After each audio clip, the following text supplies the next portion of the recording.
नमस्कार दोस्तों, मैं संजना किरोड़ीवाल स्वागत करती हूँ आपका मेरे चैनल पर।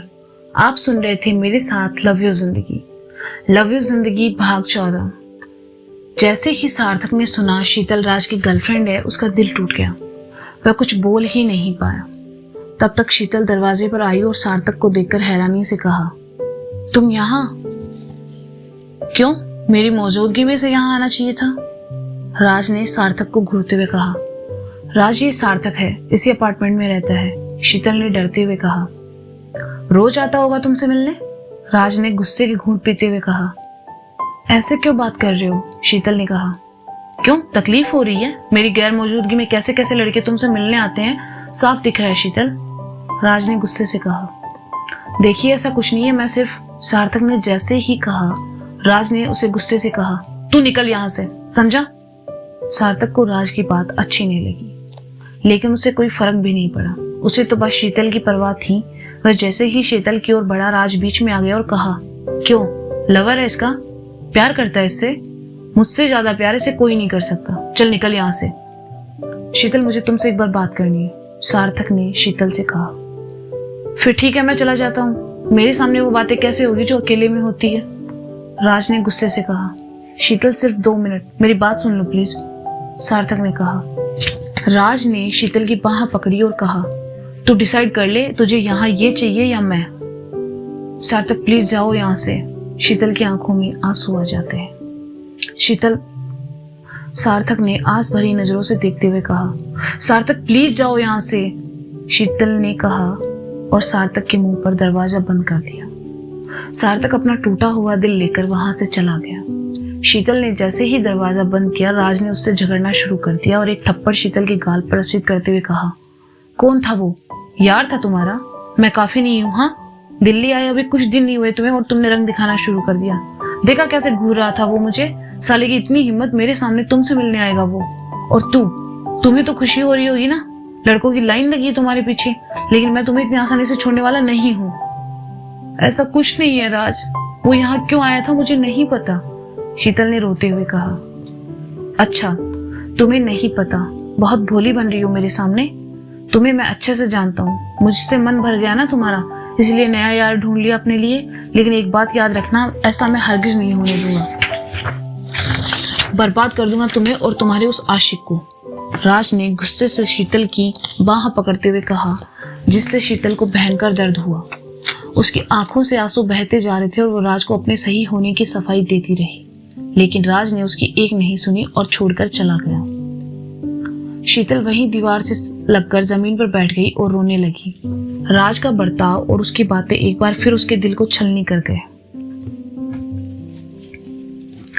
रुचिका खुशी के साथ शॉपिंग कर उसके घर चली गई। दोनों ने वहां खुशी के भाई बहनों के साथ मिलकर खूब मस्ती की, खाना खाया और मूवी देखी।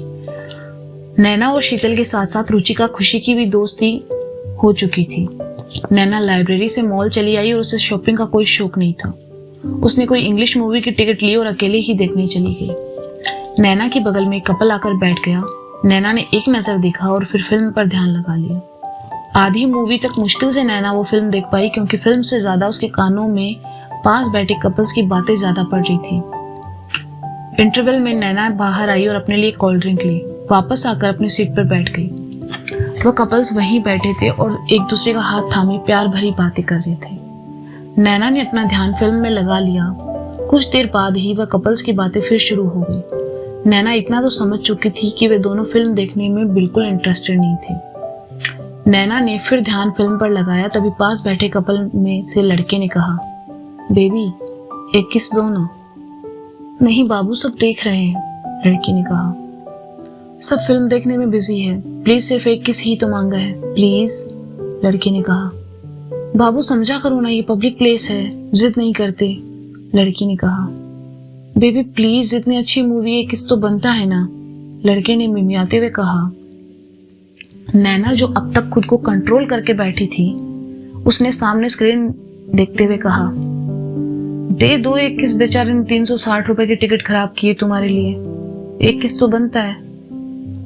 लड़का लड़की ने सुना तो हैरानी से नैना की ओर देखने लगी और फिर लड़की ने कहा, एक्सक्यूज मी, आपको कोई प्रॉब्लम है क्या? वो मुझसे मांग रहा है, तुमसे नहीं, मुझसे मांग भी नहीं सकता, क्योंकि उसके बाद किस करने के लिए उसके होठ सलामत नहीं बचेंगे। और तुम दोनों ये कुच्चू पुच्चू ही करना था ना तो कॉर्नर वाली सीट लेते। मेरे टिकट के पैसे बर्बाद क्यों कर रहे हो? नैना ने कोल्ड ड्रिंक पीते हुए कहा, जो कि आधी हो चुकी थी। लड़का लड़की कुछ देर के लिए चुप हो गए, लेकिन उनकी बातें फिर शुरू हो गई। इस बार लड़की ने लड़के का हाथ थामते हुए कहा, बाबू आप बहुत स्वीट हो। लड़का अपनी तारीफ सुनकर खुश हो गया और कहा, हाँ बेबी तुम भी बहुत हॉट हो। नैना, जिसका गुस्सा आसमान फाड़ चुका था, वह अपनी सीट से उठी और बची हुई कोल्ड ड्रिंक लड़की के मुंह पे फेंक कर कहा, ले हो गई ठंडी। साला जब से आए हो बेबी बाबू बाबू बेबी से बात आगे नहीं बढ़ रही तुम्हारी। ना खुद देख रहे हो ना दूसरों को देखने दे रहे हो। नैना की आवाज सुनकर थिएटर बॉय उसके पास आया और कहा, मैडम मैं आपकी सीट चेंज कर देता हूँ। अबे हटो परे, नहीं देखनी मुझे, और तू बाहर मिल साले, तुझे मैं बताती हूँ। कहते हुए नैना वहां से चली गई। लड़का लड़की बस एक दूसरे का मुंह देखते रह गए। नैना बिना मूवी देखे ही बाहर चली आई। मूड खराब तो पहले ही हो चुका था और सही करना भी बहुत जरूरी था। नैना को याद आया उसे फोन लेना है। उसने शॉप से अपने लिए एक फोन लिया और पॉकेट पर्स में रखी सिम डालकर घर फोन लगा दिया। नैना की माँ बहुत नाराज थी उसके फोन न लग पाने से, और नैना ने उन्हें समझाया और उसके बाद रुचिका शीतल का नंबर दे दिया, जिससे अगर दोबारा नैना का फोन ना लगे तो घर वाले उस पर फोन करें। घूमते घामते शाम को वह वापस अपार्टमेंट पहुंची। लिफ्ट के सामने आई, लेकिन सुबह वाला वाक्य उसे याद आ गया और वह सीढ़ियों की ओर बढ़ गई। नैना ऊपर आकर बेल बजाई, लेकिन किसी ने दरवाजा नहीं खोला। नैना ने देखा दरवाजा पहले से खुला हुआ है। वह गेट खोलकर अंदर आई और काफी अंधेरा था और लाइट्स ऑफ थी। इतना अंधेरा क्यों है? शीतल, शीतल, शीतू कहाँ हो? नैना ने अंदर आते हुए कहा, लेकिन कोई जवाब नहीं मिला। नैना ने लाइट से लाई इधर उधर देखा तो दीवार के पास एक कोने में सिमटी शीतल उसे दिखाई दी। शीतल को ऐसी हालत में देखकर नैना ने अपना बैग फेंका और उसके पास आकर उसे संभालते हुए कहा, शीतल, शीतल क्या हुआ? तुम ठीक तो हो ना? हाँ। नैना की आवाज सुनकर शीतल चौंक उठी, जैसे गहरी नींद से जागी हो। नैना को अपने सामने देखकर उसकी आंखों से आंसू बहने लगे। नैना ने उसे अपने गले से लगा लिया और कहा, क्या हुआ शीतल, कुछ तो कहो। उसे कुछ समझ नहीं आ रहा था, लेकिन इस वक्त शीतल को कुछ पूछकर परेशान नहीं करना चाहती थी। नैना ने उसे संभाला और वहां से उठाकर सोफे पर ले आई। शीतल को सोफे पर बैठाकर नैना ने उसे पानी पिलाया और कहा, आर यू ओके? शीतल ने डरी हुई आवाज में कहा, क्या हुआ तुम्हें और राज कहाँ है? नैना ने उसके पास बैठते हुए कहा, वो चला गया। शीतल ने खोए हुए स्वर में कहा, इतनी जल्दी? तुम दोनों के बीच कुछ हुआ है क्या? कहते हुए नैना की नजर शीतल के गाल पर पड़ती है, जो कि थप्पड़ की वजह से लाल हो चुका था। एक मिनट, उसने हाथ उठाया तुम पर? कहते हुए उसके चेहरे पर गुस्से वाले भाव आ गए। नैना, वो शीतल ने कहा, लेकिन उसकी आंखों ने उसका साथ नहीं दिया और फिर से बहने लगी। नैना ने उसे चुप कराया और सारी बातें पूछी तो रोते रोते उसने सब बता दिया। नैना को जैसे ही पता चला कि राज ने शीतल पर हाथ उठाया तो गुस्से में उसने अपने दांत भींच लिए। उसकी मुट्ठियां भींच गई। वो उठी और गुस्से में यहाँ से वहां घूमते हुए कहने लगी, तुम ऐसे इंसान के साथ रिलेशनशिप में क्यों हो? तुम्हें खुद पर भरोसा नहीं है क्या शीतल? उससे अच्छे लड़के मिलेंगे तुम्हें, और मिलेंगे क्या, दुनिया में ऑलरेडी मौजूद है, लेकिन तुम्हें उसी लड़के के पीछे अपनी जिंदगी खराब करनी है। यहाँ सबसे बड़ी गलती तुम्हारी है शीतल। उसने हाथ उठाया तो खामोश नहीं रहना था, बल्कि हाथ उखाड़ देना था उसका। किसी भी लड़के या लड़की को यह हक नहीं है कि वो रिलेशनशिप में आकर एक दूसरे पर हाथ उठाए। राज तुम्हारे लायक नहीं है शीतल। लेकिन मैं उससे बहुत प्यार करती हूँ, शीतल ने रोते हुए कहा।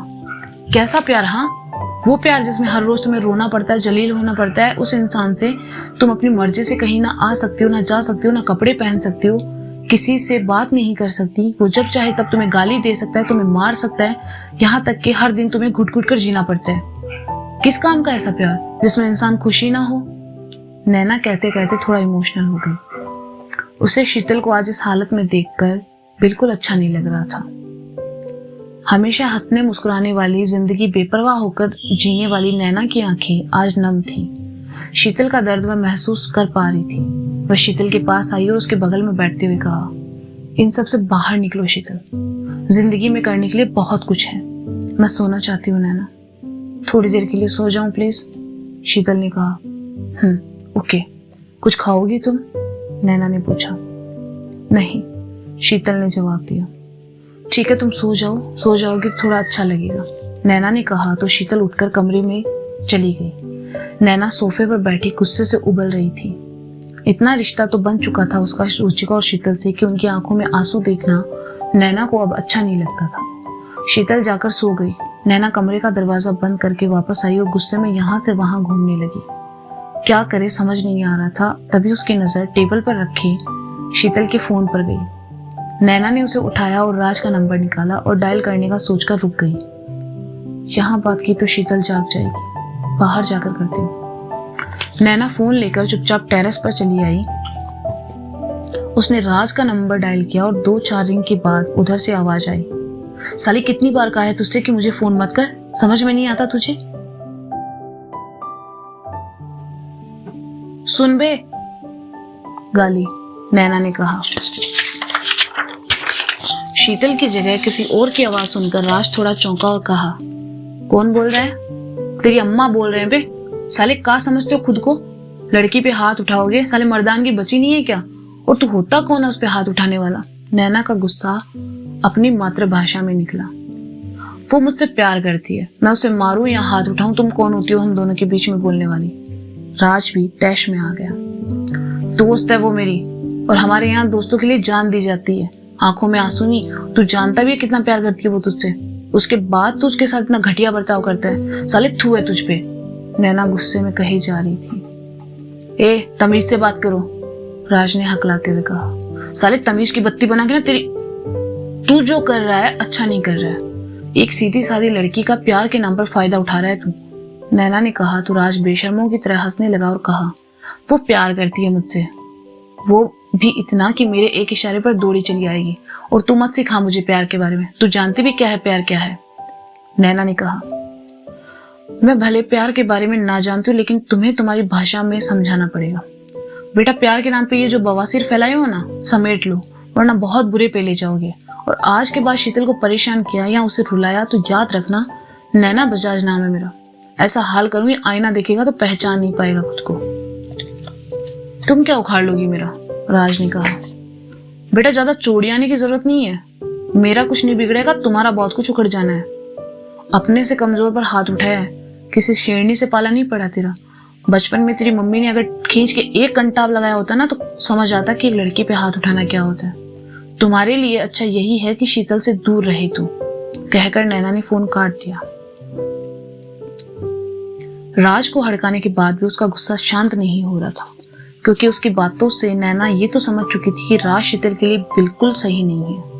लेकिन यही बात शीतल को समझाना बहुत जरूरी था। नैना फोन को हाथ में घुमाते हुए वापस जाने लगी, तभी सामने से आता शुभ मिल गया। नैना को देखकर शुभ की खुशी का कोई ठिकाना ही नहीं रहा। वो उसके सामने तो आया, नैना साइड से जाने लगी और शुभ को शरारत सूझ रही थी। बिना नैना का मूड जाने वह भी साइड में होकर फिर नैना के सामने आ गया। नैना जो कि पहले से ही राज की वजह से गुस्से में थी, उसने एक बार फिर दूसरी साइड से निकलने का सोचा, लेकिन इस बार फिर शुभ बीच में आ गया। नैना रुकी और उसकी ओर देखकर कहा, क्या है बे? कुछ नहीं, शुभ ने मुस्कुराकर कहा। कुछ नहीं है तो साइड हटना, नैना ने कहा। अरे नैना जी, आप इतना गुस्से में क्यों हैं? कुछ हुआ है क्या? शुभ ने अपनापन दिखाते हुए कहा। मेरा ना किसी को मारने का मन कर रहा है, दूर रख के तुम्हें, नैना ने गुस्से से कहा। अरे ये क्या बात हुई? शुभ ने कहा। अबे हटो परे, यहाँ जिंदगी की लगी पड़ी और तुम्हें अलग से चुल मची है, कहकर नैना ने उसे साइड किया और वहां से चली गई। तो दोस्तों ये था लव यू जिंदगी का भाग। इसका अगला भाग आप जल्द ही सुनेंगे मेरे चैनल पर मेरे साथ। तब तक के लिए अलविदा, शुक्रिया, टेक केयर।